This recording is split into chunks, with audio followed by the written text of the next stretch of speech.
ગીર સોમનાથના વેરાવળની સરકારી વિજ્ઞાન કોલેજનો વાર્ષિક ઉત્સવ ઉમંગ અને ઉલ્લાસભેર વાતાવરણમાં યોજાયો હતો। જિલ્લા કલેક્ટર દિગ્વિજયસિંહ જાડેજાની પ્રેરક ઉપસ્થિતિમાં યોજાયો હતો। વાર્ષિક ઉત્સવમાં વિવિધ સ્પર્ધાઓમાં વિજેતા બનેલા પ્રતિભાશાળી વિદ્યાર્થીઓને પ્રોત્સાહન ઇનામ અને ટ્રોફી વિતરણ કરવામાં આવ્યું હતું। વાર્ષિક ઉત્સવમાં કોલેજના વિદ્યાર્થીઓએ વિવિધ સાંસ્કૃતિક કાર્યક્રમો રજૂ કર્યા હતા। આ ઉપરાંત સ્ત્રી સશક્તિકરણ તેમજ વિવિધતામાં એકતા, બેટી બચાવો બેટી પઢાઓ, પર્યાવરણનું રક્ષણ જેવી થીમ પર અનેકવિધ કૃતિઓ રજૂ કરવામાં આવી હતી। વિદ્યાર્થીઓ દ્વારા કચ્છી ગરબો, દુહા, છંદ, ચોપાઈની રમઝટ બોલાવવામાં આવી હતી। લગ્ન ગીત તેમજ રાજસ્થાની નૃત્ય રજૂ કરવામાં આવ્યા હતા।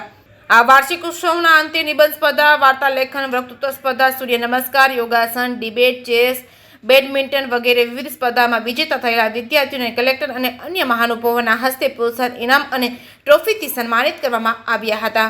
જે કેસની ગુજરાતી સાથે મહેશ વાજા, સોમનાથ।